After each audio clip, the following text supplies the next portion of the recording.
The techniques used by Fox News to manipulate its viewers are no different than those used by Joseph Goebbels. Fox aims to keep its viewers angry by priming them with emotionally charged propaganda meant to confuse and undermine their understanding of reality. The techniques used by the financial services industry to manipulate its representatives, while subtle, are also no different than those used by Goebbels. The financial services industry keeps advisors docile and compliant by warping priorities in favor of industry interests while simultaneously engaging in industry bullshit. All of this is to maintain a positive outlook and a presumptive value proposition based on active trading. The net effect is that product suppliers and distributors compromise advisors' understanding of evidence and undermine their willingness to think critically. The financial services industry has spent its entire existence normalizing and legitimizing stock picking, which adds no value in aggregate and subtracts value once fees and taxes are included. Trading doesn't create wealth, it merely redistributes wealth. Despite this, the industry chauvinistically talks up the winners while remaining silent on the experiences of their counterparties.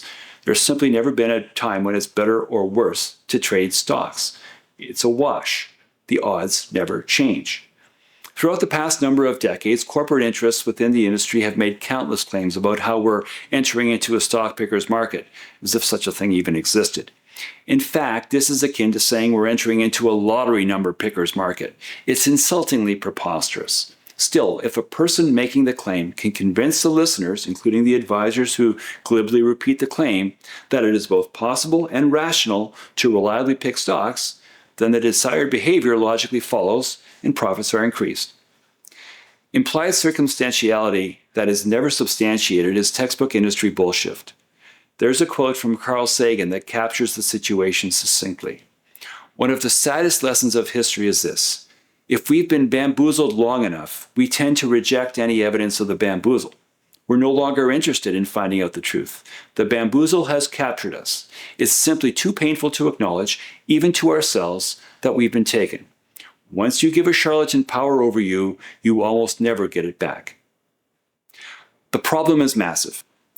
Judging by their behavior, it seems likely that a large majority of financial advisors believe active management is likely to prove successful over long time horizons when the evidence makes it clear that that's just not the case.